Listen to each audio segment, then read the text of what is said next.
adik-adik mahasiswa atau anak-anak mantan mahasiswa yang semuanya saya hormati, di mana telah meluangkan waktu untuk hadir bersama-sama sama kita pada hari ini, dan untuk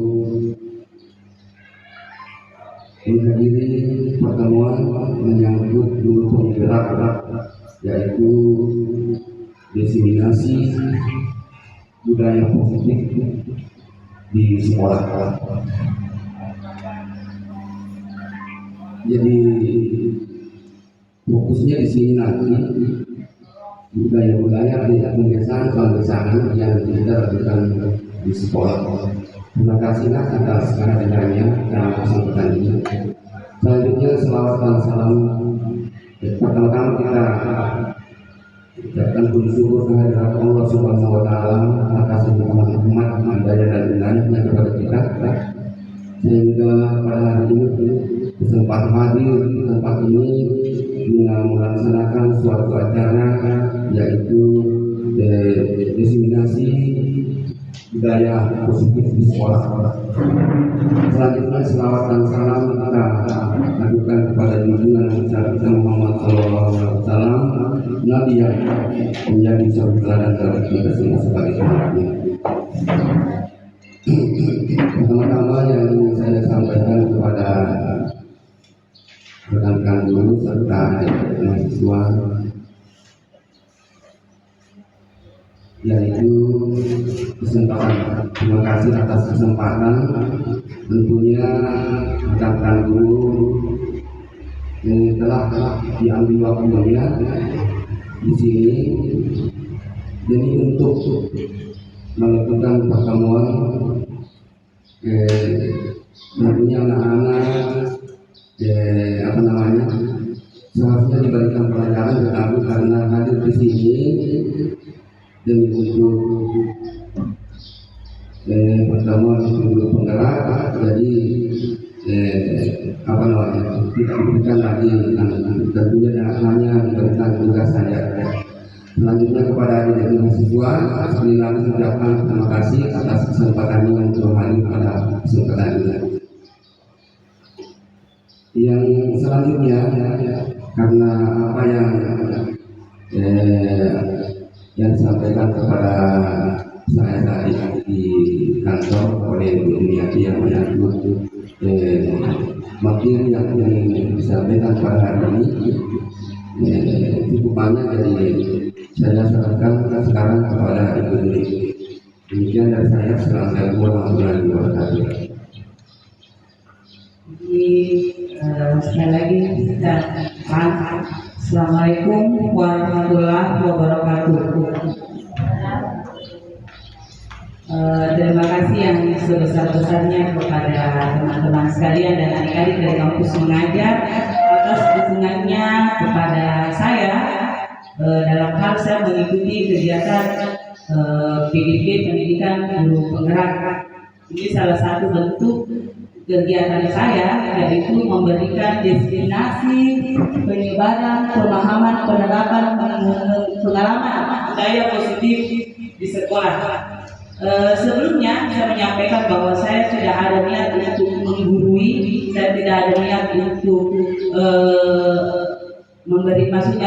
mengatakan bahwa saya jauh lebih di atas sekarang. Tidak, saya hanya menyampaikan apa yang telah saya dapatkan selama saya ada di program guru penggerak selama beberapa bulan yang telah saya lalui. Inilah bentuk salah satu yang saya dapatkan dan saya imbaskan kepada teman-teman sekalian. Jadi sekali lagi saya menyampaikan bahwa saya tidak ada niat menggurui, tidak ada niat mengatakan bahwa saya jauh lebih di atas sekarang. Tidak, kita sama. Dan apapun yang saya sampaikan hari ini sebenarnya sudah terlaksana, sudah teman-teman lakukan, sudah teman-teman gunakan ya sehari-hari di kelas. Hanya saja ada beberapa yang saya tambahkan mengenai paradigma baru yang ada sesuai dengan filosofi Ki Hajar Dewantara dan sesuai dengan keadaan pendidikan sekarang.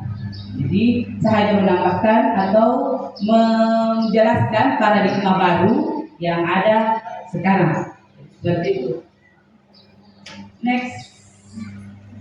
Oke, jadi konsep inti terkait tadi dengan budaya positif di sekolah kita ini, kita sebenarnya secara tidak langsung sudah menerapkan yang namanya budaya positif, sudah terlaksana, sudah ada, tetapi kita belum menyadari. Saya juga sebenarnya setelah saya di PGP baru saya sadar, oh ternyata inilah yang disebut seperti ini, inilah yang disebut seperti ini, dan ternyata ini masih salah. Ada beberapa hal yang saya temui, saya menganggap bahwa itu benar, ternyata masih salah, masih keliru. Sehingga nanti kita akan meluruskan bersama-sama. Jadi konsep inti budaya positif terkait perubahan paradigma belajar, disiplin positif, penilaian kebijakan, kebutuhan dasar manusia, motivasi perilaku manusia, posisi kontrol guru, keyakinan kelas, dan segitiga restitusi. Mungkin teman-teman sudah ada yang paham, adik-adik mungkin, terutama mungkin yang sudah ada yang sudah pernah melalui namanya PPG, itu pasti sudah paham ini. Nah, sekarang kita akan bahas bersama, lanjut. Pembelajaran dengan paradigma baru. Ini yang mau saya terapkan pertama. Pembelajaran dengan paradigma baru merupakan pembelajaran yang dirancang berdasarkan prinsip pembelajaran berdiferensiasi sehingga para peserta didik dapat berkembang sesuai dengan kebutuhannya berdasarkan tahap perkembangan sesuai dengan teori psikologi modern untuk mewujudkan profil pelajar Pancasila. Jadi secara bersama kita ketahui bahwa murid kita itu beragam. Tidak ada murid yang nakal, ya, tidak ada murid yang bandel, mereka hanya unik, mereka beragam. Dan untuk memahami mereka, untuk bisa memenuhi kebutuhan mereka, sekarang kita dituntut untuk menerapkan pembelajaran dengan prinsip berdiferensiasi sesuai dengan profil pelajar Pancasila. Nah, profil pelajar Pancasila sendiri itu terdiri atas 6 elemen. Yang pertama, beriman bertakwa kepada Tuhan Yang Maha Esa dan berakhlak mulia, berkebinekaan global, mandiri, bergotong royong, kreatif, benar kritis. Jadi, kedepannya kita di dalam membimbing, kita dituntut untuk menciptakan atau mencetak generasi sehingga nanti generasi keluaran kita di sini menjadi generasi yang beriman dan bertakwa kepada Tuhan Yang Maha Esa, berkebinekaan global, bergotong royong, kreatif, benar kritis, dan mandiri. Lanjut. Nah, di sini masih sering terjadi miskonsepsi. Miskonsepsi itu pemahaman yang bertolak belakang tentang teori kontrol. Jadi, pertama, ilusi guru mengontrol murid. Kita tidak dapat memaksa murid berbuat sesuatu jika murid tersebut memilih untuk tidak melakukannya. Dan ketika murid tidak ingin melakukan, kita tidak boleh memaksa. Kemudian ilusi bahwa semua penguatan positif efektif dan bermanfaat. Penguatan positif sama dengan bentuk-bentuk kontrol. Dalam jangka tertentu, murid menyadari dan mencoba menolak. Bisa jadi murid bertergantung pada pendapat guru. Itu juga masih salah seperti itu. Lanjut. Ilusi bahwa kritik dan membuat orang merasa bersalah dapat menguatkan karakter. Ini saya juga dulu sebelum saya PGP, saya sering menerapkan ini. Saya sering bikin anak-anak seakan-akan kamu bersalah, kamu salah dengan itu. Saya mencoba menerapkan itu dan saya rasa bahwa itu bisa membentuk karakter mereka dan ternyata itu salah. Ternyata itu salah karena ilusi bahwa kritik dan membuat orang bersalah dapat menguatkan karakter itu salah. Yang menggunakan hal tersebut menuju pada identitas gagal. Kita gagal. Kemudian ilusi bahwa orang dewasa memiliki hak untuk memaksa. Dan juga saya sering menerapkan dulu ini. Saya hanya berbicara pada diri saya sendiri bahwa saya juga sering memaksa siswa. Duduk, jangan tidak boleh. Itu sifatnya memaksa, itu tidak boleh. Perilaku memaksa tidak akan efektif untuk jangka waktu panjang dan sebuah hubungan permusuhan akan terbentuk. Jadi bisa saja nanti ketika siswa saya tamat di sini, dia akan membenci saya. Ada kali lewat tidak mau senyum, ke situ tahu kira apa ada. Seperti itu ya, seperti itu. Kemudian lanjut. Nah, mengubah paradigma stimulus respon ke pendekatan teori kontrol. Nah, stimulus respon lawan teori kontrol, Maaf, salah. Itu sekedar eksplisit. Itu sebagian dari eksplisit supaya kalian tersenyum tidak tegang. Stimulus respon lawan teori kontrol, pandangan tentang dunia. Nah, stimulus respon tentang dunia, kemudian di sebelah sini itu ada teori kontrol tentang dunia. Pertama, menurut stimulus respon, realitas atau kebutuhan kita itu sama. Semua manusia memiliki kebutuhan sama. Padahal sebenarnya pada teori kontrol, realitas kebutuhan itu berbeda-beda. Kebutuhan manusia berbeda-beda. Kita punya kebutuhan berbeda-beda. Semua beragam siswa di kelas kita itu memiliki kebutuhan yang berbeda. Kemudian semua orang melihat hal yang sama. Itu menurut stimulus respon. Sementara menurut teori kontrol, setiap orang memiliki gambaran yang berbeda. Sama dengan siswa kita. Siswa kita beragam di kelas, gambaran atau pandangan mereka juga berbeda-beda. Kemudian, menurut lagi stimulus respon, kita mencoba mengubah orang agar berpandangan sama dengan kita. Ini biasa sering sekali kita paksakan di kelas. Kita memaksa anak mengikuti keinginan kita. Sementara menurut teori kontrol, kita berusaha memahami pandangan orang lain tentang dunia. Kita harus pahami juga orang lain. Jangan memaksakan kehendak kita ke orang lain. Kemudian, menurut stimulus respon, perilaku buruk dilihat sebagai sebuah kesalahan. Sementara menurut teori kontrol, semua perilaku itu ada tujuan-tujuan tertentunya. Tidak ada perilaku yang buruk. Kadang saja orang melakukan perilaku buruk karena ada sesuatu yang tidak terpenuhi di dalam diri mereka. Kemudian, menurut lagi stimulus respon, orang lain bisa mengontrol saya.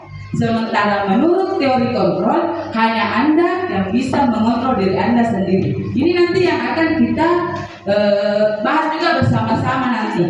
Bagaimana kita menciptakan anak agar bisa mengontrol diri mereka sendiri. Bukan kita yang selalu mengontrol mereka. Kemudian, saya bisa mengontrol orang lain. Itu menurut stimulus respon. Sementara menurut teori kontrol, Anda tidak bisa mengontrol orang lain. Kemudian, pemaksaan ada pada saat bujukan gagal.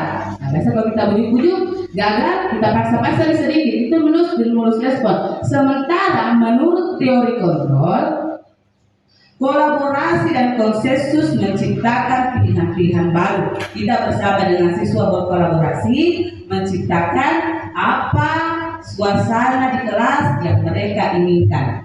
Kemudian menurut stimulus respon lagi, model berpikir menang atau kalah. Sementara menurut teori kontrol, model berpikir itu menang-menang. Seperti itu. Oke? Lanjut. Nah, disiplin positif. Disiplin positif, bagaimana kita mendisiplinkan siswa secara positif.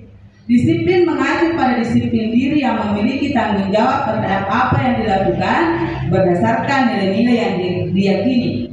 Untuk menciptakan murid yang merdeka, syarat utamanya adalah harus ada disiplin yang kuat. Disiplin yang kuat itu berasal dari motivasi internal dalam diri siswa, dari dalam diri siswa itu sendiri. Jadi bagaimana kita menciptakan motivasi itu agar tumbuh di dalam diri siswa kita. Nah, jika tidak ada, karena memang ada siswa yang tidak memiliki, maka itulah mereka memerlukan pihak lain untuk mendisiplinkannya. Itu yang disebut motivasi eksternal. Disiplin positif merupakan salah satu cara penerapan disiplin yang bertujuan untuk menumbuhkan kesadaran serta memberdayakan peserta didik tanpa imbalan, penghargaan atau berupa reward, ancaman atau hukuman. Nah, selama ini kita juga masih menerapkan pemberian reward, reward kepada siswa, dan ternyata itu sudah dianggap juga sesuatu yang salah. Seperti itu. Lanjut. Disiplin positif. Tujuan kita adalah menciptakan murid yang memiliki disiplin diri sehingga mereka berperilaku mengacu pada nilai-nilai kebijakan universal dan memiliki motivasi intrinsik atau dari dalam diri mereka sendiri untuk berperubahan perilaku ke arah yang lebih baik. Oke, lanjut. Nah, ini dia nilai-nilai kebajikan. Nilai-nilai yang disepakati bersama, telah diperhatikan ya teman-teman, nanti akan kita gunakan ini pada saat kita akan menyusun keyakinan kelas. Nah, nilai-nilai kebajikan, nilai-nilai yang disepakati bersama, lepas dari suku bangsa, agama, bahasa maupun latar belakang. Contoh nilai-nilai kebajikan institusi atau organisasi. Nilai-nilai ini ada pada diri kita, ada pada diri siswa kita. Yang pertama, profil pelajar Pancasila itu nilai-nilai yang ada dalamnya beriman dan bertakwa kepada Tuhan Yang Maha Esa dan berakhlak mulia, berkebinekaan global, gotong royong, mandiri, kreatif dan bernalar kritis. Kemudian nilai yang kedua adalah Bio Primary Years Program. Nah, nilai-nilai ini diharapkan bisa tumbuh dalam diri siswa dalam rentang usia siswa 3 sampai 12 tahun. Ya. Primary Years Program, usia cerdas, usia paling efektif pada diri siswa untuk menerapkan nilai-nilai kebajikan. Di dalamnya itu terdapat toleransi, rasa hormat, integritas, mandiri, menghargai, antusias, empati, keingin-tahuan, kreativitas, kerjasama, percaya diri, dan komitmen. Kemudian yang ketiga adalah keterampilan hidup atau life skill. Dapat dipercaya, dan siswa di dalamnya ini diharapkan dapat dipercaya, lurus hati, pendengar yang aktif, tidak merendahkan orang lain, kemudian memberikan yang terbaik dari diri. Lanjut. Kebutuhan dasar manusia. Berbicara mengenai kebutuhan. Nah, inilah yang sebenarnya terjadi pada siswa kita sekarang. Kenapa ada siswa yang memiliki perilaku yang kurang baik? Karena ada kebutuhan di dalam diri mereka yang tidak terpenuhi dan kita sebagai guru tidak memahami itu. Ketika kita pahami itu, maka kita akan memberikan bimbingan, kemudian memberikan arahan, dan bukan hukuman. Jadi segala sesuatu yang kita lakukan untuk mendapatkan apa yang kita inginkan. Jadi itulah kebutuhan dasar manusia. Segala sesuatu yang kita lakukan untuk mendapatkan apa yang kita inginkan. Seluruh tindakan yang kita lakukan memiliki tujuan tertentu. Dan semua usaha terbaik yang kita lakukan adalah dalam rangka agar kebutuhan dasar kita terpenuhi dengan baik. Ada 5 kebutuhan dasar manusia. Yang pertama adalah kebutuhan untuk bertahan hidup, kasih sayang, kebebasan, kesenangan, dan penguasaan. Ini normal ada dalam diri manusia, ada dalam diri kita, ada dalam diri siswa kita. Lanjut. 5 kebutuhan dasar manusia. Yang pertama bertahan hidup, terkait dengan pemenuhan kebutuhan makanan, pakaian, tempat tinggal, keamanan, dan kesehatan. Kemudian kasih sayang dan rasa diterima. Di dalamnya itu terkait rasa diterima, dipedulikan, berbagi, kerjasama, menjadi bagian dalam kelompok. Kemudian yang berikut adalah penguasaan. Di dalamnya itu ada harga diri, keinginan untuk dianggap, memimpin, berprestasi, diakui, dan didengar. Dan kebebasan, mandiri, memiliki pilihan, mencoba hal yang baru, mampu mengendalikan arah dirinya. Dan ada kesenangan, bermain, humor, antusiasme, tertawa. Semua kebutuhan ini ada dalam diri manusia dan mereka menuntut, sama dengan siswa kita, mereka menuntut untuk terpenuhinya semua kebutuhan ini. Jika ada salah satu dari setiap kebutuhan ini yang tidak terpenuhi secara maksimal, maka itulah yang menyebabkan siswa kita memiliki perigai-perigai atau tingkah laku yang kurang baik. Jadi kita ketika mendapati siswa yang melakukan tindakan yang kurang bagus, jangan langsung dihukum, jangan langsung diberi diberikan tugas yang berlebih atau apa dan sebagainya. Kita pelajari dulu, Kita analisa dulu, sebenarnya anak ini begini karena apa? Ada juga nanti pada restitusi. Di situ nanti kita akan belajar bagaimana kita merestitusi siswa pada saat mereka melakukan sebuah kesalahan. Lanjut. Nah, motivasi perilaku manusia ada yang sifatnya intrinsik, ada yang intrinsik, eksternal dan internal, dari dalam diri untuk menjadi orang yang mereka inginkan dan menghargai diri sendiri dengan nilai-nilai yang mereka percaya. Kemudian yang sifatnya eksternal dari luar untuk menghindari ketidaknyamanan atau hukuman, dan juga untuk mendapatkan imbalan dan penghargaan dari orang lain. Jasa sesuai kita atau siswa kita melakukan perilaku yang kurang ini karena kita ingin mendapatkan kenyamanan atau mungkin terhindar dari hukuman, ingin mendapatkan penghargaan dari orang lain, seperti itu. Lanjut. Nah, di sini saya akan menjelaskan bagaimana perbedaan antara hukuman, konsekuensi, dan restitusi. Ini sering kita lakukan sebenarnya Bapak Ibu, sering kita terapkan, tetapi kita belum paham bahwa oh ini sifatnya hukuman, oh ini sifatnya konsekuensi, oh ini sifatnya restitusi. Nah, hukuman tidak terencana atau tiba-tiba. Murid tidak tahu apa yang akan terjadi dan tidak dilibatkan. Kemudian bersifat satu arah, berupa hukuman fisik dan psikis. Itu. Kemudian kalau konsekuensi itu sifatnya terencana, disepakati sesuai peraturan. Murid tetap dibuat tidak nyaman. Sikap guru selalu memonitor murid. Kita yang atur-atur terus murid. Kemudian sementara untuk restitusi, proses menciptakan kondisi bagi murid untuk memperbaiki kesalahan. Kemudian yang kedua, proses kolaborasi yang mengajarkan murid mencari solusi sendiri terhadap permasalahan yang sedang dihadapi. Jadi ketika murid mengalami melakukan kesalahan, bukan kita yang membuat dia sadar, tetapi dia yang sadar dengan sendirinya dengan kita memberikan bimbingan atau arahan kepada mereka. Lanjut. Nah, hukuman itu sifatnya negatif. Dia ada pada mode paksaan. Mungkin kita secara tidak langsung sering melakukan. Apalagi kalau sudah bilang begini, awas kalau dilakukan lagi ya, awas kamu nanti. Nah, itu sudah hukuman namanya itu. Nah, kemudian konsekuensi, dia sifatnya netral.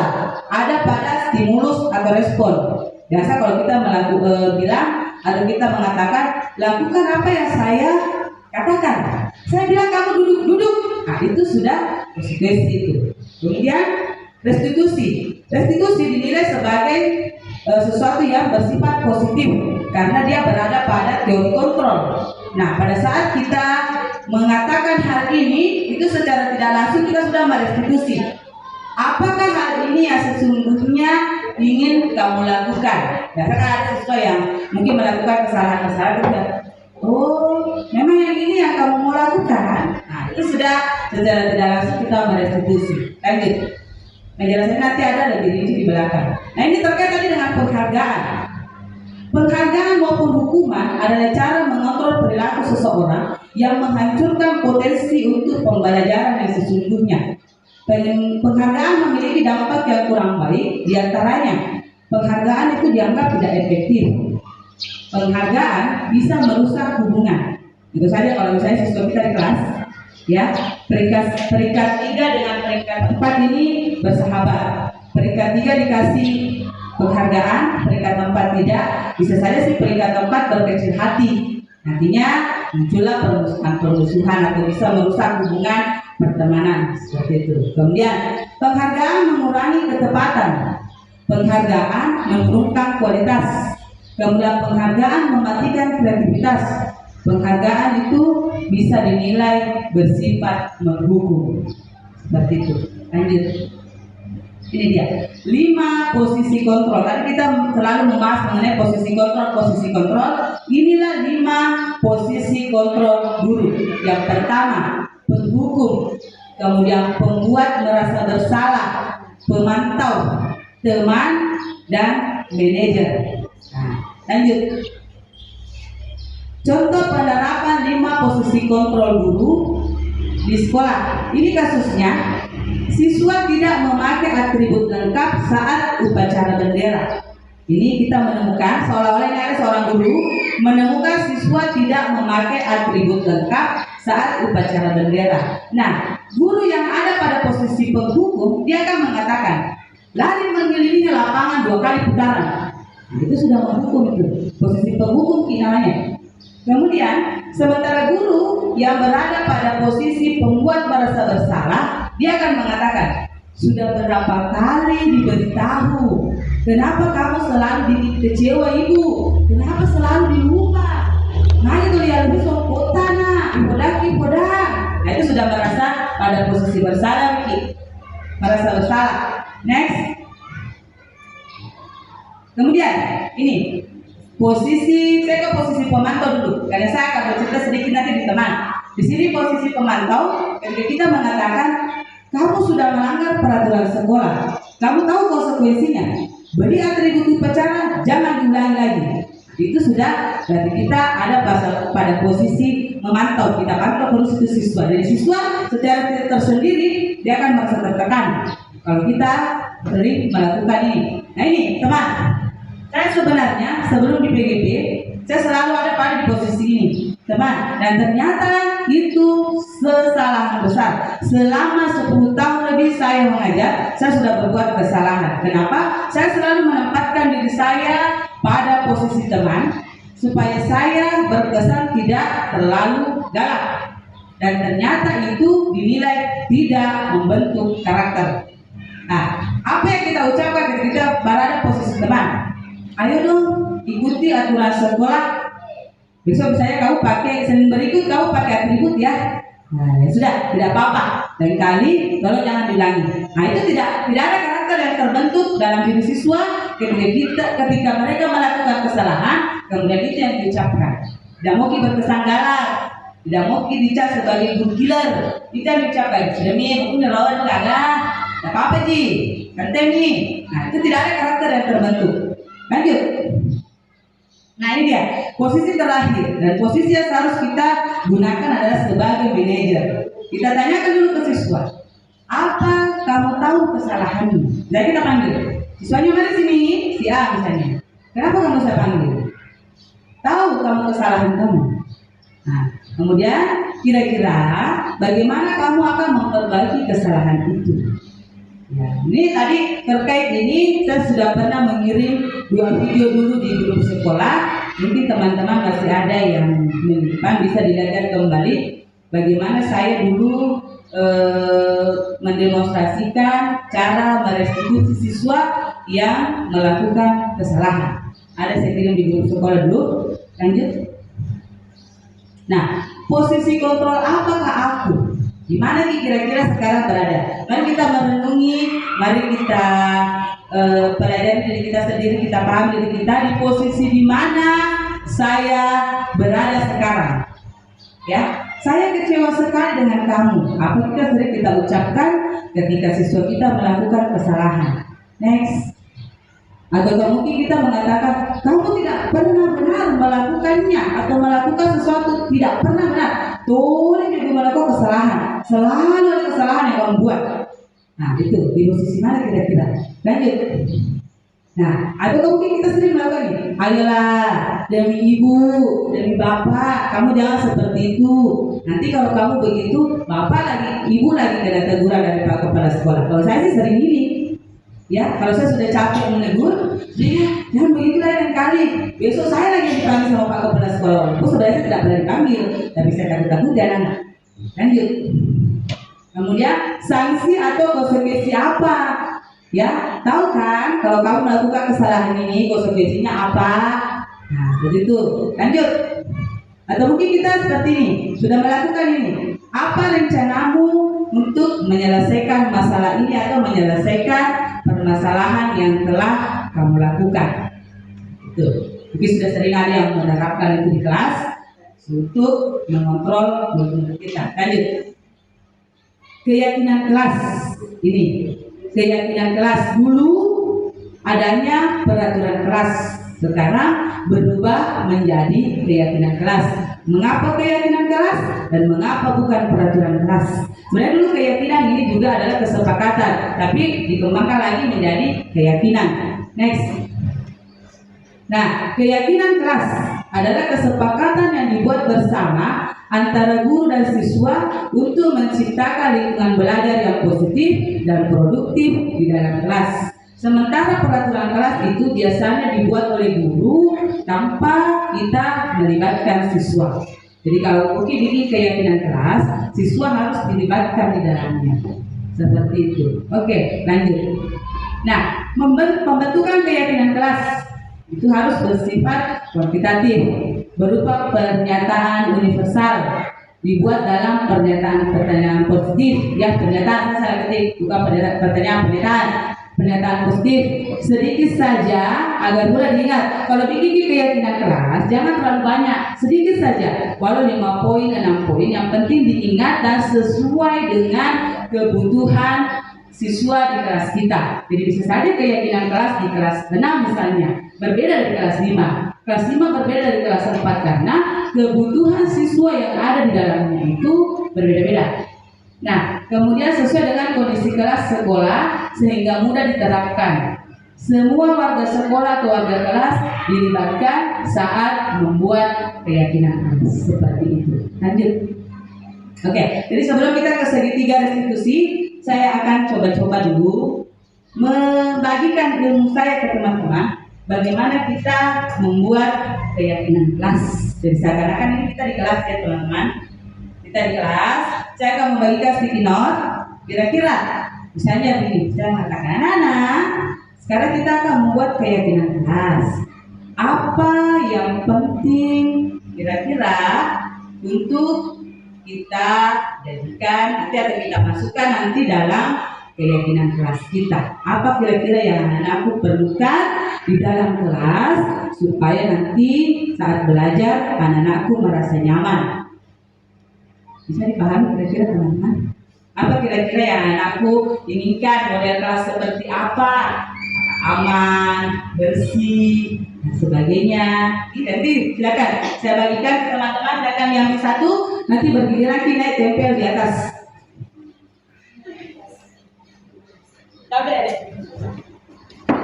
Jadi silakan ditulis satu, nanti kita tulis di depan mengenai keyakinan kelas. Kita kesini dulu di atas, tadi yang di atas. Ya. Jadi kita di sini mempraktekkan bagaimana membuat keyakinan kelas. Apa kira-kira yang kita perlukan di dalam kelas supaya pembelajaran kita nyaman. Nah, jangan lupa nanti ditulis dengan mata.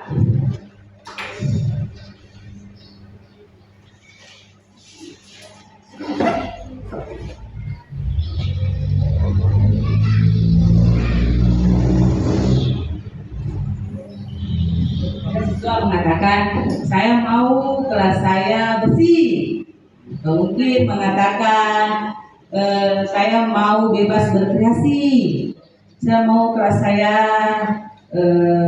tidak ganggukan temanku belajar, tidak ada diejek kak. Itu kan siswa macam-macam keinginannya ya, supaya mereka merasa nyaman. Kenapa kita perlu melibatkan siswa di dalam membuat keyakinan kelas? Agar mereka paham, mereka memahami apa yang telah menjadi kesepakatan atau keyakinan kelas di kelas mereka. Nah, kalau mereka bikin sendiri, nah, mereka akan paham itu. Bisa ke depan, Ibu ditempel, nanti kita cermati sama-sama. Depan kita tempel. Silakan ke depan, teman-teman.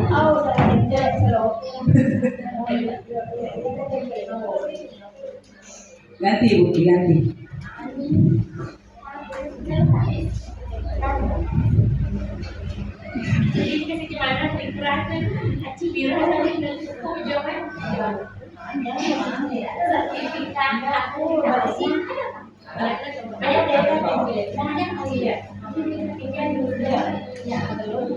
Tidak fokus saja ya. Tidak fokus.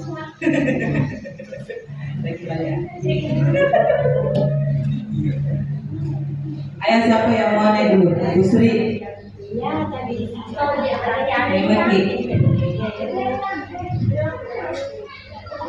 Jadi ini tahapan ini kita membagikan anak-anak speaking note. Kita minta mereka mengutarakan pendapatnya, ya, dalam menentukan keyakinan kelas. Begitu dulu teman-teman. Jadi tidak boleh, jangan di situ, di sini dong. Iya, oke. Ya, keren sekali nih. Ya, ini bekerja sama dan menjaga kebersihan kelas, tepat waktu dalam kelas. Oh, sudah bagus, kalimatnya sudah positif ini. Ya, ini kalimatnya sudah positif. Nah, biasa kalau anak-anak SD itu kalimatnya tidak langsung positif. Nah, biasa mereka mengatakan kelas yang bersih, ya, kemudian sama-sama kita bekerja. Oke, Ibu Sri ditempel itu. Nah, nanti setelah ibu-ibu meminta anak-anak untuk menuliskan pendapat mereka, diminta lagi untuk ditempel di depan untuk dicermati bersama, seperti itu.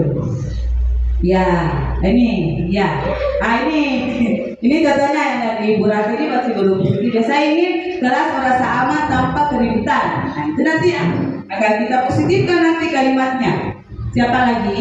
Dan dari Ibu Sri, ya, bersih, nyaman, tertib. Oke. Siapa lagi?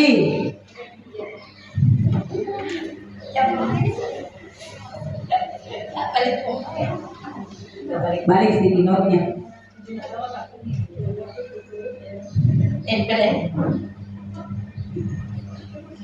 Ayo TP, silakan teman-teman. Jadi begitu nanti kalau bikin keyakinan kelas di kelas masing-masing. Iya. Apa lagi?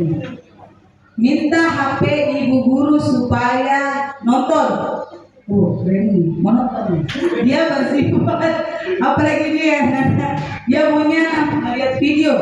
Oh, keren juga.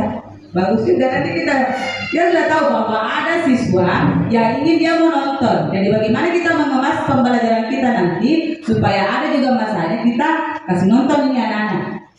Nah, seperti itu. Ya, saya ingin agar kelas aman dan nyaman saat pembelajaran. Oke, dari semua sudah masih ada. Oke, dari semua yang terima kasih teman-teman.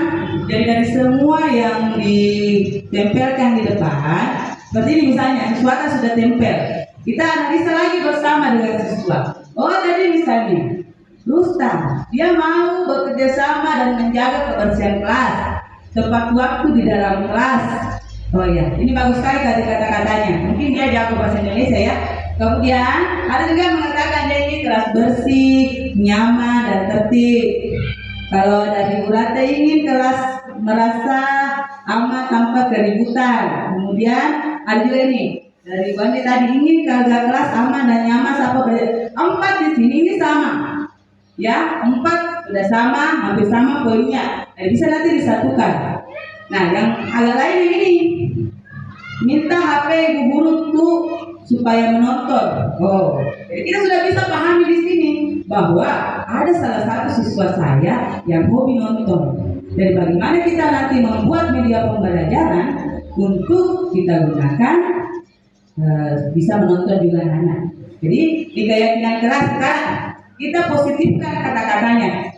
Setelah seperti ini kan belum positif kata-katanya, kita positifkan dulu. Sama ini. Bersih, nyaman, tertib. Bersih bisa digabung dengan yang di sini. Mana tadi? Oh ya, bersih saja. Ya, bersih, nyaman. Itu bisa digabung. Ya. Nilai kebajikan apa kira-kira kalau misalnya terkait dengan bersih dan nyaman? Nilai kebajikan apa yang ada di dalamnya? Nilai kebajikan kebersihan. Kemudian nyaman dan tertib, aman. Nilai kebajikan apa yang ada di dalamnya? Kita tanyakan lagi ke situ seperti itu, nilai kebajikan apa yang ada di dalamnya. Kalau aman, tertib, nyaman, berarti nilai ketertiban yang ada di dalamnya itu. Nah, kita gabung misalnya tadi yang mau bersih, nyaman. Bersih, nyaman bisa kita buatkan kalimat yang positif menjadi ini tadi, yang ini tadi ini, ya, bekerja sama dan menjaga kebersihan kelas. Nah, itulah keyakinan kelas kita yang pertama, bekerja sama menjaga kebersihan kelas. Kemudian apa lagi? Ini lagi tadi, tertib dan aman. Nah, kita gabung lagi dengan ini karena ini sifatnya sama. Jadi akan muncul lagi nanti di situ lingkungan belajar yang aman. Jadi keyakinan kelas kita yang kedua adalah lingkungan belajar yang aman. Kemudian kita lanjut lagi, tepat waktu di dalam kelas. Nah, setelah itu kalau ini tadi minta HP guru supaya nonton. Nah, ini akan kita carikan lagi kalimat positif sebenarnya ya. Ini kalau saya tidak bisa kita masukkan ke dalam keyakinan kelas, jadi tidak bisa. Jadi nanti ini kita kaitkan lagi dengan kebutuhan belajar siswa. Nanti kita paham siswa seperti ini, tapi untuk yang ini tidak boleh kita masukkan ke dalam keyakinan kelas.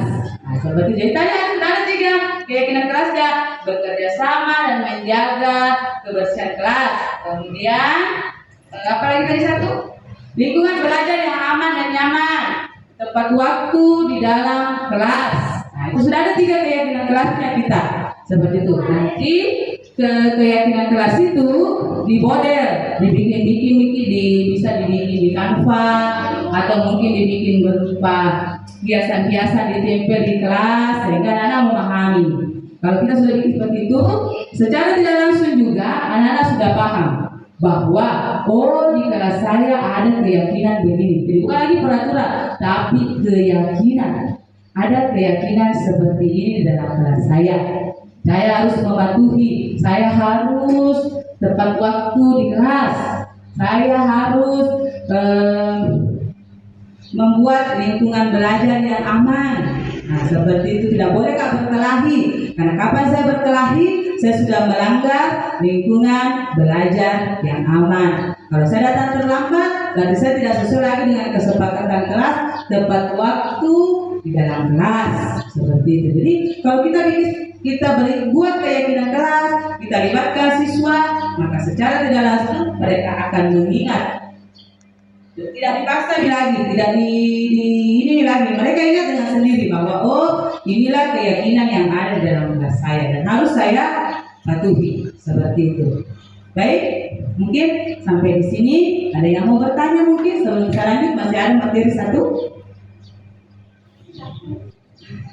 Masih ada segitiga restitusi. Bagaimana kita mengelola siswa, bagaimana kita menghadapi siswa ketika siswa sedang bermasalah. Berapa menit? 1 jam? 1 jam? 43. Masih ada 1 Pak. Tapi sebelum kita ke materi selanjutnya, saya kasih ki dulu. Pak. Oh iya, Pak Kepala Sekolah mau bertanya, silakan Pak. Tadi itu kaitannya dengan peraturan keyakinan kelas ya. Saya sederhana saya itu, artinya yang saya alami di sekolah kita ini, bagaimana caranya kita membuat keyakinan kelas, karena sebenarnya moral dari anak-anak kita sebenarnya menurut saya masih kurang. Jadi peran serta guru penggerak di sini saya minta apa kira-kira kiat-kiatnya supaya moral anak-anak kita bisa lebih baik daripada sekarang. Ya, jadi kaitannya dengan keyakinan kelas yang kita akan bikin tepat sekali, ya, tepat sekali. Kenapa saya katakan demikian? Karena tadi penyampaiannya ya, tidak menutup kemungkinan dari kelas 1 sampai kelas 6 artinya berbeda semua dengan keyakinannya, karena ini tergantung dari anak-anak kita. Nah, kaitannya dengan ini begini Bu, di dalam peraturan ini nasu ya aturan pulau langgar. Saya kira demikian kan, pulau langgar. Maksudnya onani ada sedap keyakinan kelas, iya. Cuma bahasanya saja beda. Sebenarnya peraturan. Iya. Makanya ibu peraturan ibu, nah sebab menjadi yang kan anak langgari ya roh ini. Ya. Jadi saya kira membuat peraturan kelas, keyakinan kelas, ya. Tentunya sebagai seorang guru melihat ibu apa yang sering anak-anak lakukan di dalam kelas, yang tidak sesuai dengan tata tertib, itulah yang kita akan bikin keyakinan kelas. Kejadiannya itu Bu, ya, secara umum ialah bahwa pembicara yang lain si bawa gurunya pada nilai kalinya. Itu cara ini bawangnya, itu cara tak rubah ya Bu, supaya anak-anak bisa membedakan kalau kita dalam berkomunikasi dengan temannya.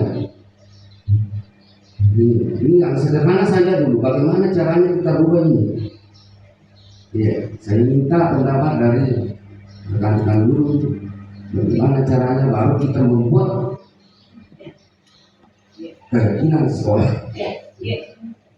Ya, sederhana saja. Terus kita itu kadang apalagi ditambah dengan alat komunikasi sekarang, kaitannya dengan itu tadi, itu cara komunikasi atau ada. Ya, sebagai seorang guru. Mungkin demikian dari saya. Assalamualaikum warahmatullahi wabarakatuh. Baik, ini tadi tanggapan atau mungkin sedikit pertanyaan dari Bapak Kepala Sekolah. Sebelum saya menjawab, saya lemparkan dulu ke teman-teman. Apakah ada teman-teman yang bisa memberikan pendapat atau menjawab pertanyaan dari Bapak Kepala Sekolah? Jadi kita saling sharing di sini. Bagaimana kira-kira, karena memang saya sadari bahwa sekolah kita ini kasus terbesarnya, masalah terbesarnya adalah karakter anak-anak. Karakter anak-anak di sini yang memang harus kita prioritaskan untuk kita bentuk seperti itu. Mungkin ada teman-teman yang mau memberikan pendapat barangkali. Siapa kira-kira? Wajib Bunda? Mungkin? Iya, baik. Assalamualaikum warahmatullahi wabarakatuh. Bagi pribadi saya, minta jawaban dari teman guru bagi saya. Mungkin Ibu Juni yang bisa menjawab, karena kita sebagai guru kelas di sini berkali-kali kita sampaikan kepada anak-anak tetap seperti itu sikapnya. Jadi mungkin ada cat-cat yang didapat pada pembelajaran pada ini. Jadi begini, kalau saya pribadi, saya sudah mengamati juga hal ini. Sebenarnya kalau masalah keyakinan kelas tadi itu memang sifatnya masih intern, dia masih di dalam kelas, kita gunakan untuk di dalam kelas. Yang saya rencanakan dan saya mau ajukan ke Pak Kepala Sekolah, ke depannya nanti atau mungkin beberapa minggu ke depan, mungkin minggu depan kita mulai bisa bergerak, karena semakin cepat kita bergerak, semakin cepat kita melihat hasil yang kita ingin peroleh. Kita mungkin bisa duduk bersama para rekan guru dengan perwakilan beberapa orang siswa yang kita utamakan mungkin dari kelas tinggi, karena sebelumnya ini kita sudah awali dengan keyakinan kelas di kelas kita. Itulah nanti yang akan kita bawa ke forum guru-guru bersama dengan siswa kita untuk membuat keyakinan sekolah. Nah, keyakinan sekolah nanti inilah yang kita sosialisasikan ke murid-murid kita. Sebenarnya kita sudah pernah melakukan ini sebenarnya, tetapi waktu itu saya belum paham mengenai keyakinan ini. Nah, kita masih pakai tata tertib dulu. Jadi kita melakukan sosialisasi tata tertib sekolah ke orang tua murid. Yang kita masih belum lakukan adalah melakukan sosialisasi ini ke siswa-siswa kita. Siswa-siswa kita kasih sosialisasi terkait keyakinan yang ada di sekolah. Nah, setelah nanti kita sosialisasikan itulah juga nanti jadi dasar kita, bahan kita atau pegangan kita nanti ketika ada siswa yang melakukan pelanggaran, itu yang kita ingatkan. Ini nanti katanya pada saat kita melakukan restitusi. Nah, kita ingatkan, ingat tidak nak keyakinan sekolah kita apa? Kelakuan kamu yang seperti itu melanggar yang mana tidak? Seperti itu.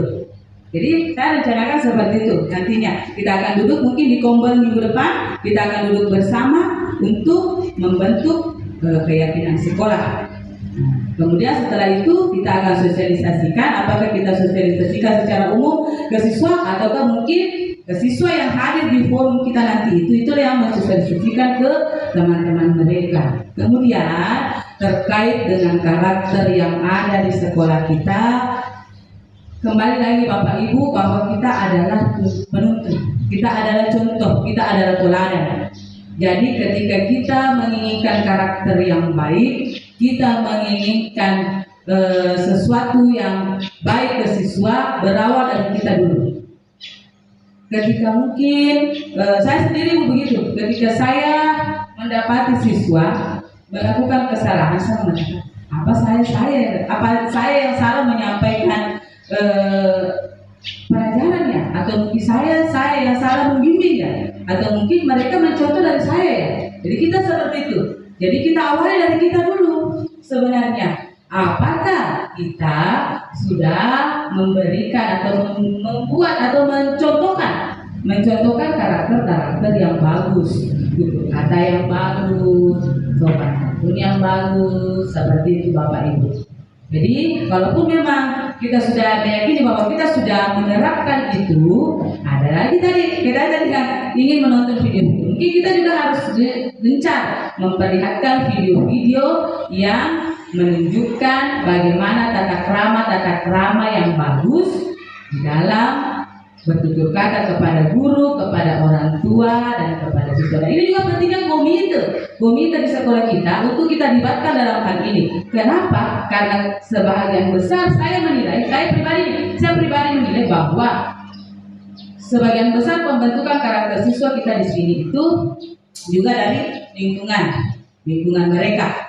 Jadi mau sebesar apapun kita membentengi siswa atau memberikan siswa kita pemahaman didikan di sekolah, ketika mereka kembali ke rumah, kembali ke lingkungan mereka, dan tidak ada kesepahaman antara kita dengan orang tua, kita dengan pemangku kepentingan di sekolah, kita dengan lingkungan masyarakat, maka akan terbentuk lagi siswa yang begitu. Kembali lagi tidak bisa, karena memang di rumah lingkungan tidak ada yang mendukung. Hanya kita di sekolah. Berapa jam kita di sekolah?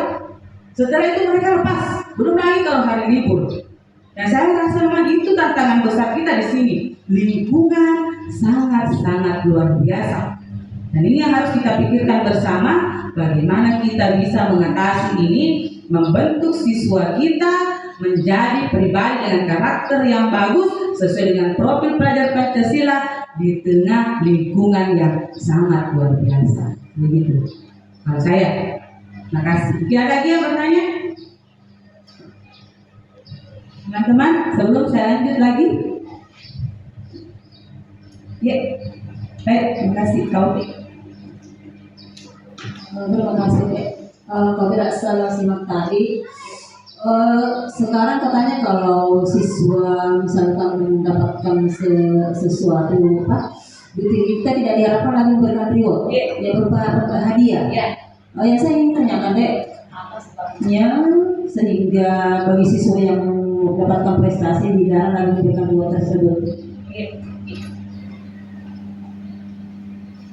Baik, terima kasih Kak. Tadi pertanyaannya kenapa pemberian reward atau penghargaan itu sekarang sudah dilarang, terutama untuk siswa yang berprestasi. Saya jelaskan tadi bahwa bisa menimbulkan permusuhan, bisa menimbulkan kerenggangan, bisa sebenarnya, kalau saya marah, bisa sebenarnya kita kasih reward dengan ada pemberian pemahaman sebelumnya.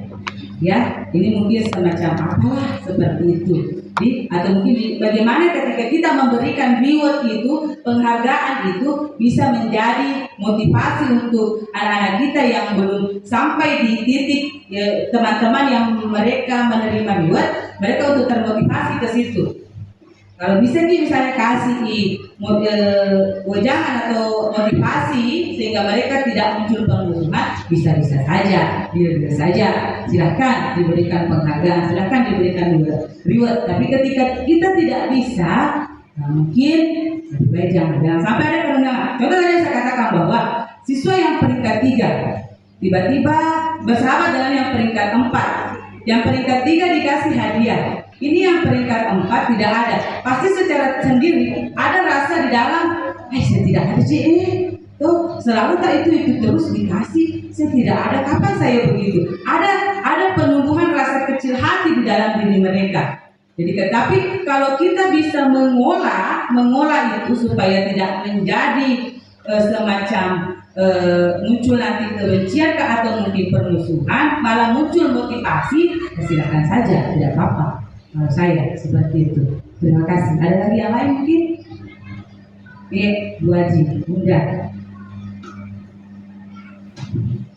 Terima kasih yang kedua-duanya.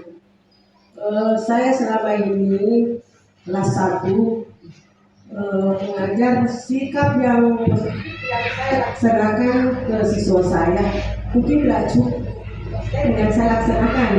Kenapa saya seperti ini? Karena tidak bisa kita memaksa anak duduk. Tidak bisa kita pasangkan. Tetapi saya lihat anak-anak saya laksanakan seperti itu berhasil dibandingkan saya begini saya kasih pujian apa semakin bertingkat. Jadi saya sebagai guru kelas 1 Ibu Juli bisa memberikan contoh apa-apa yang harus saya laksanakan supaya karakter ini anak-anak bisa berubah. Karena saya selalu kasih pujian-pujian semakin bertambah bertingkat yang kurang seperti itu. Terima kasih. Terima kasih Bu Haji, Bunda. Pertanyaannya ini tadi terkait bagaimana kita mengolah kelas kita supaya efektif kita dalam mengajar. Tadi Bunda Bu Haji mengatakan bahwa saya sering memberikan pujian-pujian. Nah sebenarnya tadi kalau Bunda ada di posisi itu berarti Bunda ada pada posisi teman. Nah, Bunda menjadi temannya anak-anak. Mungkin begitu nak. Nah, di situ tidak ada karakter yang terbentuk Ibu. Nah, di sini nanti saya akan menjelaskan mengenai segitiga restitusi. Ketika ada anak yang melakukan kesalahan, disitulah kita bimbing, kita bina. Ya, mungkin kita tanya dulu. Saya si A, saya Pak Sidi. Kakak lari-lari. Pak Sidi sini. Ya, contohkan gitu nih. Sini. Sidi, tahu kenapa saya ngapa ya? Bisa-bisa nama tak? Mohon maaf. Sidi, tahu kenapa saya panggil? Misalnya Pak Sidi mengatakan, ya tahu Bu. Kenapa kira-kira? Saya lari-lari Bu. Oke, kalau ini secara tidak langsung saya sudah merestitusi. Oke, kamu tadi sudah tahu namanya lari-lari. Sidi suka lari-lari. Suka. Oh ya, Ibu juga suka lari-lari. Ibu guru suka lari-lari, tapi sekarang tidak bisa karena gendut misalnya. Ya, kita kasih begitu anak-anak dulu supaya dia nyaman, dia ngomong. Saya sudah sering restitusi anak-anak. Jadi kira-kira bagusnya kita lari-lari itu gimana? Di lapangan Bu Guru. Pada saat jam pelajaran apa kira-kira? Jam pelajaran olahraga. Oh iya. Sekarang kita belajar apa? Jadi gimana kita belajar kelas? Kira-kira menurut Sidi, kalau kita ribut atau lari-lari kelas itu mengganggu tidak? Mengganggu Bu, misalnya. Oh iya, itu ada di keyakinan kelas kita itu. Kita harus bagaimana? Tidak boleh membuat keributan di kelas Ibu. Oh iya, berarti kamu Sidi harus bagaimana? tidak boleh lagi kelas ibu, tidak boleh lagi begini. Nah, jadi ke depannya sini harus bagaimana? Begini ibu, saya tidak lagi nakal, tidak lagi. Ya, jadi secara tersendiri anak-anak akan terbentuk karakternya. Jadi dia yang akan sadari sendiri kesalahannya. Bukan kita yang kamu nakal, kamu itu begini, bukan. Tapi dia yang menyadari kesalahannya sendiri. Seperti itu. Jadi sini kali kalau begitu sudah tahu kan apa kesalahannya? Ya bu. Jadi sini harus bagaimana? Jadi kita tidak memberikan hukuman juga. Kita secara perlahan membentuk karakter mereka. Seperti itu. Itu Baji. Ada lagi mungkin yang lain? Ya. Kalau sebentar karena ini tidak penting. Jadi maksudnya sekolah anda buat hiburan ini ada yang harus senang, iya, tindakan, tetapi pada waktu dia bertindak, ngomong pemerintahan, kira-kira sebagai pemerintahan, agak tiap-tiap tak yang sederhana saja, jangan terletus teorinya terpanjang-panjang, terus perhatian nolok, jadi dia orang kata ini buat diri, pemahaman karena masalahnya jadi roh, bagi buat kan keyakinan kelas, ada nama masalah yang gitu, maka dia buat ini ada sana, dicabut-cabut itu maka kau dating, jadi berarti engkau sangat boleh, nanti yang akan kita bikinkan keyakinan kelas.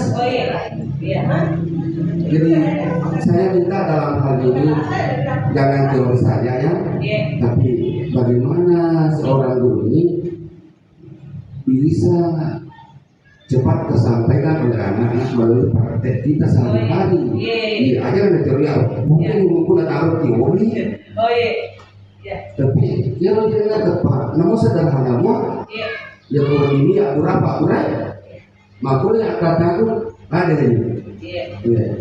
Kita juga tidak bisa terlalu ini. Iya. Tidak boleh terlalu memaksa. Baik, saya pahami ibu begini. Sebenarnya ini juga pentingnya terkait tadi yang Bapak bilang bahwa ada permasalahan begini. Ini yang mau dibuatkan keyakinan. Di sini letaknya sebenarnya Pak yang mau diluruskan bahwa keyakinan itu lebih dulu diciptakan sebelum ada permasalahan. Jadi di awal semester memang artinya saya tidak sependapat dalam hal ini. maksudnya Mari iya situasinya ya saya di peraturan ya dia pernah sudah di peraturan dan bukan kesalahan. Begini Bapak, mohon maaf sebelumnya. Bapak mengatakan itu kalau sekarang Pak memang keyakinan kelas itu dibuat awal semester untuk diterapkan ke anak-anak. Tunggu. Mohon maaf ya. Ya silakan Bapak. Tidak. Ya. Kita di pendapat ya. Iya. Pendapat. Ya. Ada pribadi nama. Iya. Pendapat lo di pekerjaan ini. Iya. Maka deh, menurut dia, Yoro mana Yoro? Ya. Toh, biasanya peraturan mungkin lagi. Itu caranya jadi peraturan itu dengan kita maka diambil yang murah. Sudah pakai pelanggaran? Iya.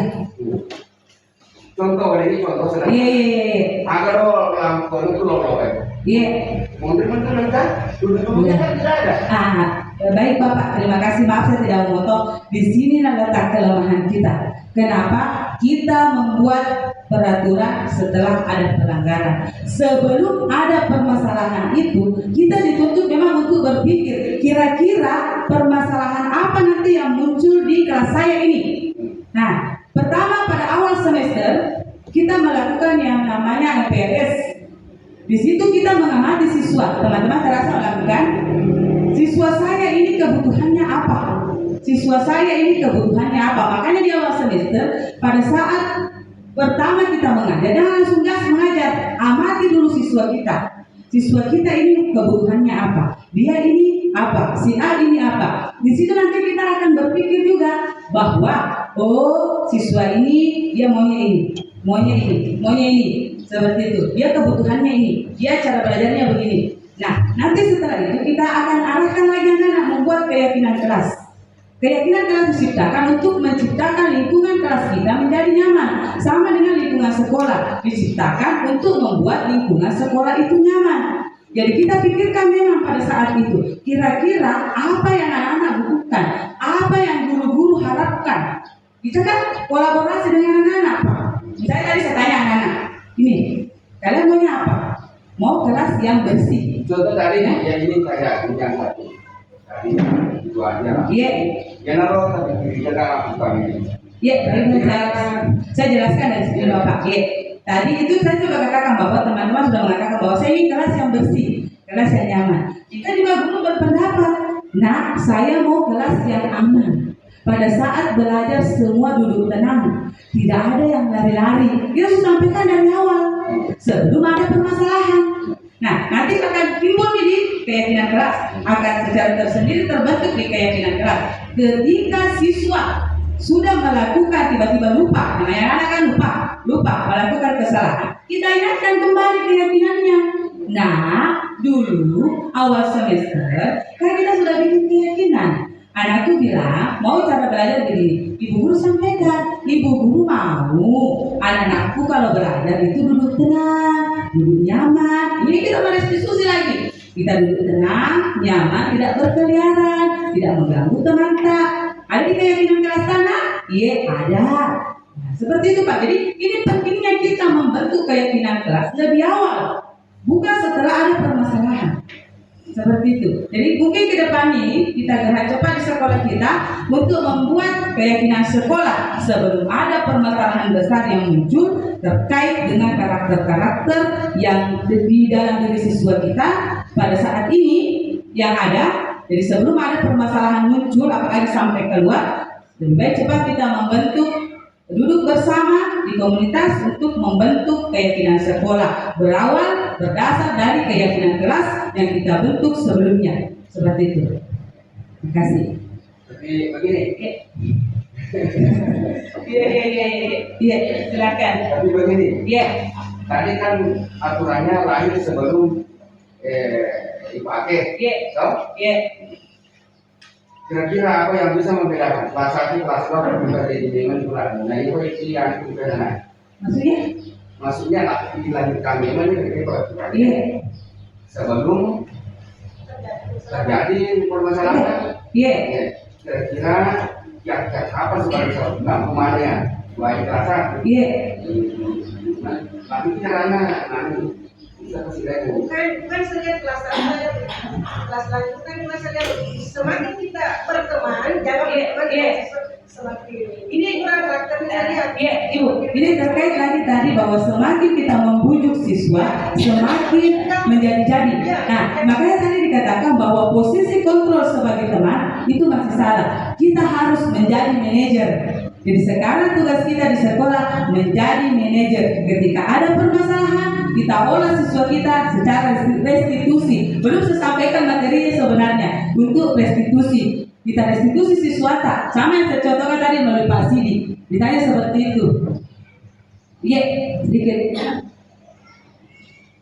Terima kasih atas kesempatan yang diberikan. Habis baca apa yang saya alami sendiri sebenarnya mengenai keyakinan kelas itu sudah ada sejak dahulu. Kalau bagi saya tidak pernah katakan peraturan kelas, tetapi saya selalu angkat kesepakatan kelas itu dari awal selalu ada. Jadi awal-awal adanya kesepakatan kelas itu pada saat awal kita memasuki tahun pelajaran baru. Memang biasanya kita buat setelah 1 minggu, setelah kita melihat bagaimana tingkah dan keadaan siswa yang kita hadapi pada saat itu. Maka itulah terbentuk kesepakatan kelas. Tetapi hanya saja yang saya amati ini tadi dikatakan kita membentuk kesepakatan kelas, kemudian memberikan kepada anak-anak apa yang mereka inginkan. Kalau saya saya belum pernah menyampaikan apa yang diinginkan anak-anak. Jadi mungkin kesepakatan kelas itu saya bentuk sendiri, inginkan sendiri, apa yang ingin saya lakukan di kelas saya, kemudian saya tampilkan di kelas. Seperti kesepakatan kelas yang ada di kelas 3 yang saya buat itu sebenarnya saya belum ketik, tetapi sudah ada yang saya buat itu. Misalnya, saya inginkan di kelas 3 ini tidak berisik saat pembelajaran berlangsung. Itu adalah kesepakatan kelas kita. Bagaimana anak-anakku, setuju atau tidak? Anak-anak itu menjawab setuju, Bu. Oke, kalau kalian setuju, mulai hari ini kesepakatan itu kita angkat menjadi kesepakatan kelas. Jadi saya tidak tanya anak-anak satu-satu, saya yang langsung memberikan 5 titik kesepakatan yang saya inginkan. Karena itulah yang ingin saya lakukan di kelas saya. Jadi mungkin kalau saat ini itu ada peraturan-peraturan baru harus mengangkat anak seperti itu, oke lah. Tapi itu menurut kesempatan kelas saya. Dan kemudian yang saya amati, kira-kira kesempatan kelas itu seperti yang dilakukan untuk CGP saat ini, itu kayaknya tidak bisa dilakukan untuk kelas awal dan kelas 4. Diutamakan kelas awal dan kelas 4. Mengapa? Jika kita ingin menanyakan satu-satu siswa untuk kelas 1, 2, dan 3, itu dia belum terbentuk berpikir apa yang dia mau sampaikan. Kecuali untuk kelas lanjut seperti itu barangkali menurut saya. Jadi untuk kesepakatan kelas di kelas keyakinan kelas ya, dari keyakinan kelas untuk kelas awal itu menurut saya harus berasal dari guru kelas itu sendiri, karena jelas anak belum memiliki apa yang dia mau pikirkan, mau apa dia. Nah, jadi kita guru kelas memang mengamati seperti itu. Kecuali kalau kelas lanjut, oke, karena seperti itu. Kalau saya memang Pak, memang sebelum mengajar, sebelum memberikan materi, pada saat awal tahun pelajaran dia sudah duduk di kelas 3, saya sudah sampaikan semua untuk saya, kamu duduk di kelas 3, bukan kelas 2 lagi. Sama seperti dulu kelas 6 juga seperti itu. Jadi tingkah laku yang ada di kelas 2 buang di depan pintu kelas 3, jangan masukkan di kelas 3. Dan pada hari ini kita akan membuat kesepakatan. Olehnya itu alhamdulillah saya lihat siswa, bukan saya katakan apa kelas 3 itu ya mungkin menurut sedikit kalau saya tidak ada, tetapi pada saat setelah itu ya kalian namanya, karena kalau di kelas 3 sekarang saya memang seperti itu. Awal-awalnya memang kita lihat, karena kenapa? Kita sudah memahami sebenarnya anak itu pada saat di kelas 2 kita sudah mati. Mungkin kita sudah bercerita dengan guru kelas, hingga kuro, marah seperti itu. Seperti itu yang saya lakukan, karena memang harusnya kesepakatan kelas itu ada sebelum proses pembelajaran berlangsung, karena disepakati pada saat pembentukan ketua kelas, pengurus kelas itu harus memang dibentuk seperti itu. Awalnya adalah Pak, itu cara anak dibentuk, nah DP yang mati yang iya itu Pak pada saat 1 minggu, pada saat anak pertama itu ada pengamatan seperti itu. Terima kasih. Terima kasih luar biasa, Bu Ratna, aplaus dulu. Keren sekali, saya setuju, sangat setuju dengan apa yang Ibu lakukan. Nah, ini untuk teman-teman yang di kelas awal, sama dengan yang disampaikan Ibu tadi, memang kita tidak boleh samakan dengan yang ada di 456. Yang saya terapkan tadi Ibu, bisa di 456. Bisa kita terapkan itu yang kelas awal, bisa mencontoh apa yang diterapkan Ibu karena kakak tadi mengatakan bahwa saya tidak melibatkan siswa. Sebenarnya dari apa yang kakak sampaikan, secara tidak langsung kakak sudah melibatkan siswa. Itu sudah melibatkan apa keyakinan yang ada di kelas kakak itu terbentuk dari kesepakatan kakak dengan siswa. Diambil dari dedikasi kata-katanya tadi, saya ingin kelas tenang, anak-anakku setuju. Nah, itu kita melibatkan siswa. Berarti kesepakatan yang ada di kelasnya karena itu sudah kesepakatan antara siswa dengan guru. Bukan lagi peraturan, karena kalau peraturan itu sifatnya kita sendiri yang membuat. Tetapi karena ini dia sudah melibatkan siswa untuk menyepakati itu sudah menjadi keyakinan kelas. Bagus, terima kasih Kak. Jadi yang kelas awal bisa mencontoh teknik yang digunakan oleh Kak Ratna. Dan saya dapat mengubah lagi. Ternyata kelas awal, kelas tinggi tidak boleh disamakan. Iya, seperti itu. Jadi kayak wajib. Pak Mentor, Pak. Jadi terima kasih atas kesempatan diberikan. Jadi mohon maaf dulu. Apa yang saya laksanakan di kelas 1 yang didapatkan di CGD, mohon maaf karena apa tadi yang dilaksanakan yang dikatakan Ibu Ratna di kelas awal, apa-apa yang muncul pada diri saya itu yang saya jaga anak-anak. Kenapa? Karena ada kemudian yang saya akan capai, yaitu begitu membaca. Karena nantinya dari kelas pokok, mak itu wajib menjadi anu kelas 1 dan adik bukan semua baca. Jadi itu apa yang saya menunjukkan pada diri saya, itu yang saya laksanakan supaya anak-anak cepat paham.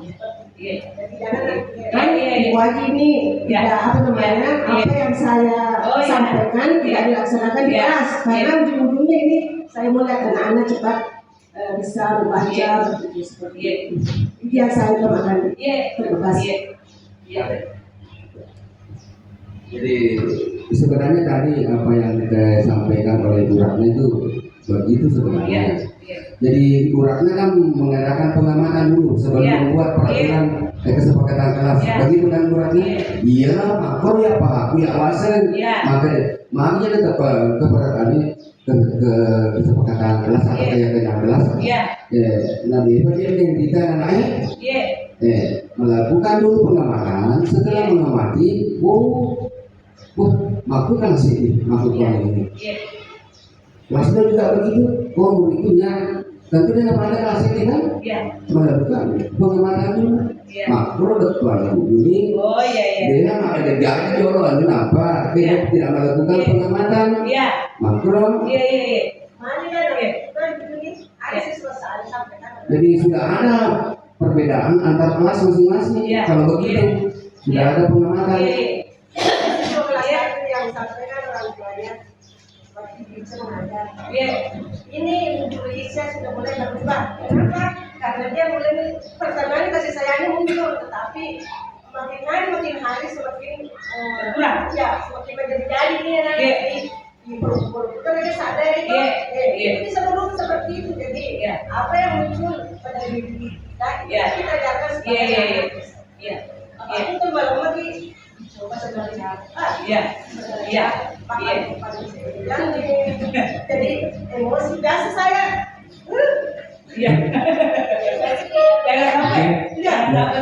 kasih.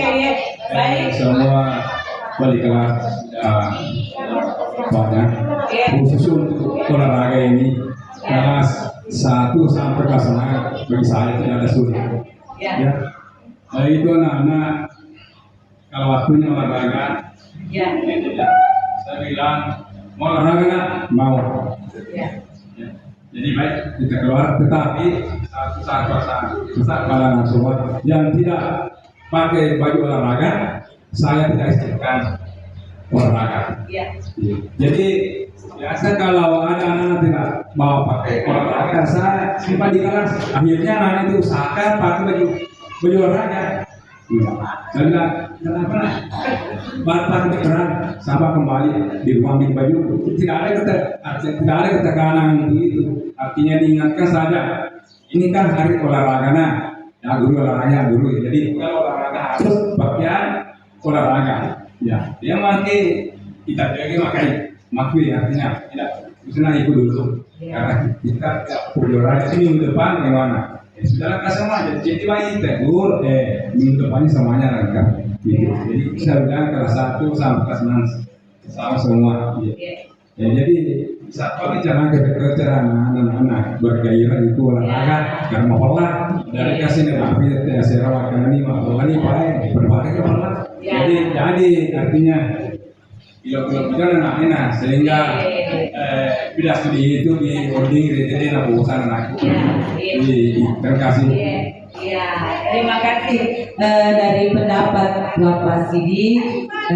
Saya anggap luar biasa juga karena dia bergerak mengajar sesuai dengan apa yang anak-anak inginkan. Dan saya tidak ragukan lagi untuk kehebatan Pak Sidi. Kenapa? Pak Sidi adalah guru senior di sekolah kita. Dia luar biasa. Aplaus untuk Pak Sidi.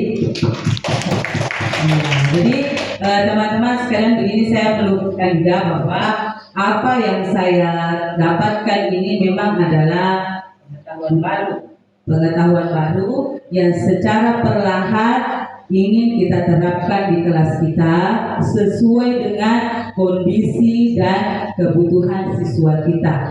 Jadi tidak boleh juga langsung kita patok secara tegas bahwa harus seperti ini, harus mengikuti ini, tidak. Secara perlahan kita coba, secara perlahan kita analisa, apakah yang saya sampaikan ini bisa diterapkan atau tidak, apa yang saya sampaikan ini benarkah atau tidak. Jika memang itu dianggap bisa ada perubahan nantinya, bisa teman-teman mulai terapkan. Ketika itu memang masih dianggap tidak sesuai untuk kelas teman-teman sekalian, bisalah nanti ditunggu untuk selanjutnya bagaimana supaya ini bisa diterapkan. Dan untuk Pak Kepala Sekolah tadi, mungkin kita hanya saling salah paham saja. Saya tangkap apa yang Bapak sampaikan agak kurang, Bapak juga maksudnya tidak begitu memahami apa yang saya sampaikan, tapi intinya klop seperti itu, bahwa memang harus ada pengamatan awal pada saat akan naik ke perpindahan kelas. Ketika kita menerima siswa baru, otomatis kita melakukan namanya MPLS, ya, masa pengenalan lingkungan kelas, lingkungan sekolah, pengenalan karakter siswa, kebutuhan belajarnya, kemudian bagaimana siswa kita ini nanti, kemudian bagaimana kita membentuk keyakinan kelas, struktur organisasi dan sebagainya. Seperti itu. Baik teman-teman, bisa saya lanjut barangkali? Oke, kita lanjut. Jadi segitiga restitusi, ini yang dari tadi saya jelaskan, ada kaitannya dengan keyakinan kelas. Jadi segitiga restitusi adalah suatu proses dialog yang dijalankan oleh guru agar dapat menghasilkan murid yang mandiri dan bertanggung jawab. Segitiga restitusi mempunyai 3 tahapan. Yang pertama, menstabilkan identitas. Yang kedua, validasi tindakan yang salah. Yang ketiga, mendayakan keyakinan. Nah, ini tadi pentingnya kita menyusun keyakinan kelas jauh lebih awal pada saat tahun ajaran baru dimulai. Seperti itu. Lanjut. Menstabilkan identitas, ya, berdasarkan prinsip ini ketika kita menemukan siswa yang bermasalah, langkah pertama yang kita lakukan ketika kita ingin menerapkan segitiga restitusi adalah menstabilkan identitas.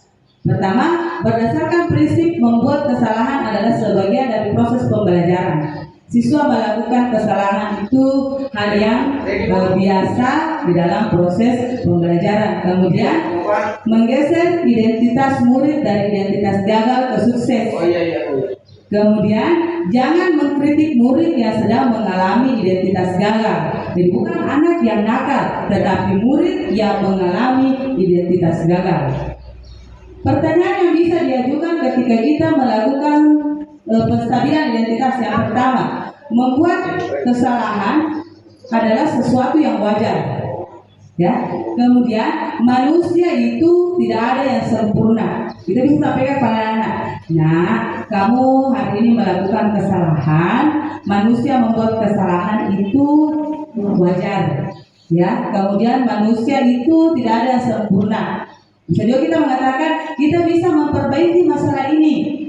Kemudian saya tidak akan menanyakan kesalahanmu, tetapi fokus memperbaiki masalah ini. Kemudian bisa juga kita mengatakan, apakah saat ini kamu tengah menjadi orang yang baik untuk dirimu sendiri? Seperti itu. Ini pada saat kita menstabilkan identitas, pertanyaan-pertanyaan ini yang kita ajukan ke siswa. Nah, next. Setelah itu kita memvalidasi tindakan yang salah. Berdasarkan prinsip setiap perilaku berupaya memenuhi suatu kebutuhan tertentu, guru akan bergeser dari pemikiran stimulus respon menjadi proaktif. Kemudian mengenali dan mengakui kebutuhan murid ini dapat memperbaiki hubungan dengan murid. Pernyataan disampaikan dengan nada suara bersuara, tidak menghakimi atau memojok. Jadi ketika kita melakukan restitusi, kita tidak boleh ada penekanan suara yang memojokkan siswa atau seakan menghakimi siswa. Kita sampaikan dengan nada yang lembut, nada yang bisa diterima oleh siswa. Nah, pernyataannya pada saat kita memvalidasi tindakan yang salah adalah pertama, kamu bisa saja bertindak lebih gegabah dari ini. Bisa juga kamu bukan melakukannya tanpa suatu alasan tertentu, atau mungkin kamu melakukannya karena mempertahankan sesuatu yang penting, atau mungkin kamu bisa memperbaiki suatu perilaku baru yang lebih efektif, mempersediakan kamu mempelajarinya. Jadi itu yang kita sampaikan pada saat kita memvalidasi tindakan yang salah, ada murid yang melakukan kesalahan. Next, menanyakan keyakinan. Nah, ini sifatnya termotivasi intrinsik. Kemudian saat perilaku tervalidasi dan identitas sukses lebih stabil, maka murid telah siap mengaitkan keyakinan dengan tindakan yang salah. Pernyataan yang ada di sini nanti pada saat kita menanyakan keyakinan adalah pertama, sebagai keluarga atau wakil kelas, apa yang kita yakini. Nah, ini secara tidak langsung kita sudah menanyakan keyakinan kelas yang kita sampaikan ke tadi. Nilai-nilai apa yang telah kita sepakati? Seperti apa gambaran sebuah kelas yang ideal bagi kamu? Kamu ingin menjadi orang yang seperti apa? Seperti itu. Itu pada saat kita menanyakan keyakinan. Pertanyaan-pertanyaan inilah yang bisa kita ajukan kepada siswa. Next. Nah, sebagai penutup, di sini dalam penerapan program disiplin positif hendaknya guru memiliki standar kepribadian, profesional dan sosial yang baik, di mana guru mampu merefleksi dirinya dalam posisi kontrol saat ini, bagaimana perjalanan dirinya sebagai among. Kita sebagai manajer yang menuntun murid-muridnya menjadi insan yang mandiri, merdeka dan bertanggung jawab. Jadi kita dituntut menjadi among, menjadi manajer bagi siswa-siswa kita ke depannya, agar mereka menjadi murid-murid atau insan yang mandiri, merdeka dan bertanggung jawab. Seperti itu Bapak Ibu. Jadi sebelum saya tutup, mungkin ada lagi yang ingin ditanyakan atau mungkin ada lagi yang masih mengganjal di hati Bapak Ibu. Semua yang saya sampaikan ini memang sifatnya masih pengetahuan baru dari lingkungan sekolah kita. Apa yang saya terapkan mungkin masih bisa ditelaah, masih bisa dikaji kembali, sesuaikan dengan kondisi kelas teman masing-masing untuk bisa diterapkan. Nah, saya mengharapkan semoga ini bisa diterapkan agar budaya positif bisa muncul atau terbentuk di lingkungan sekolah kita. Ketika sekolah kita ada pada budaya positif yang baik, maka dengan sendirinya karakter-karakter siswa kita di sekolah ini akan terbentuk juga menjadi karakter-karakter yang positif sesuai dengan profil pelajar Pancasila. Terima kasih. Ya, ada mungkin yang mau bertanya barangkali lagi? Ya, Yang dialami itu guru. ya, atau mungkin kita sharing-sharing. Kita berupa sharing saja. Ya, sharing-sharing saja hal-hal yang mungkin Bapak Ibu guru alami di kelas. Karena jujur saja, saya sebenarnya baru tahu bahwa ketika kita bersifat menjadi teman, posisi kontrol saya selama ini teman. Saya menjadi teman karena saya tidak mau berkesan galak kepada murid. Pertama, kenapa saya tidak mau galak? Saya takut dengan orang tua murid di sini. Ya, kita ada pada tempat yang luar biasa orang tua murid. Ya, masih salah. Tidak boleh kita menjadi teman. Yang seharusnya itu adalah kita menjadi manajer. Ini tadi Pak ya langkah-langkahnya tadi dengan cara direstitusi, ditanya anak-anak keyakinan yang dia langgar, kesalahan apa yang telah diperbuat, apa yang nanti harus dilakukan untuk memperbaiki kesalahan itu. Jadi bukan kita yang mengatakan kamu salah, kamu ini tidak, tapi mereka ya. Jangan boleh begitu. Ya, jadi jangan gitu. Jadi dia yang akan sadar dengan sendiri bahwa oh ini kesalahan saya dan secara tidak langsung kita sudah membentuk karakter mereka seperti itu. Saat itu pembelajaran makan. Masih salah ibu, masih salah. Jadi baru kita, Di sana di jaksa masuk sekolah. iya, itu sudah masuk perundungan. Di situ letaknya sekarang kita.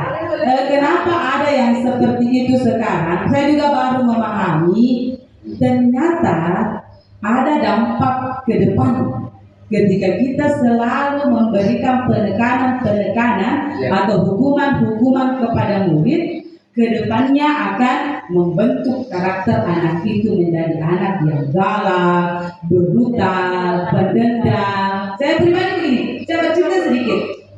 Saya punya bapak, karakternya tegas. Saya dididik di lingkungan yang tegas. Sebenarnya saya yang ada di sekolah bertolak belakang dengan saya yang ada di rumah. Saya di rumah galak luar biasa, lebih galak dari ibu lagi. di rumah ini anak saya mau samakan mentah-mentah. Karena kenapa? Saya dididik dengan keras. Secara tidak langsung didikan bapak saya itu membentuk karakter saya. Dia bentuk karakter saya menjadi galak. Nah, itu yang saya lakukan juga kepada anak saya dan ternyata sangat tidak efektif. Kenapa? Saya dulu, entah karena saya perempuan karena anak saya laki-laki sehingga berbeda. Saya dulu terima galaknya, terima killernya bapak saya itu lapang-lapang dada saja. Saya tidak ada masalah. Mau saya digetok, mau saya dicambuk, terserah mami. Saya tidak mendendam. Jujur saya tidak mendendam. Langsung karena ini saya disiplin. Tetapi saat ini saya terapkan itu ke anak saya tidak bisa. Dia berontak. Kebetulan bapaknya, ya suami saya, dia orangnya luas, agak terbuka ke anak-anak. Anak saya jujur bilang, saya tidak suka mama. Enggak. Saya nanti kalau tamat SMA tidak mau kuliah, saya mau pergi merantau. Kalau di rumah, habisi mama. Dia bilang begitu, dia tidak bisa menerima cara didikan saya. Nah, ternyata itu sudah salah. Dan itu saya sadari bahwa apa yang saya ada pada diri saya sekarang dalam hal mendidik anak saya di rumah, ini di rumah, di sekolah saya tidak begitu, dan saya takut peraturan. Jadi ya di rumah saya galak karena karakter saya dibentuk dari bapak saya yang memang mendidik seni militer dulu. Bapak saya galak luar biasa, saya juga galak seperti itu.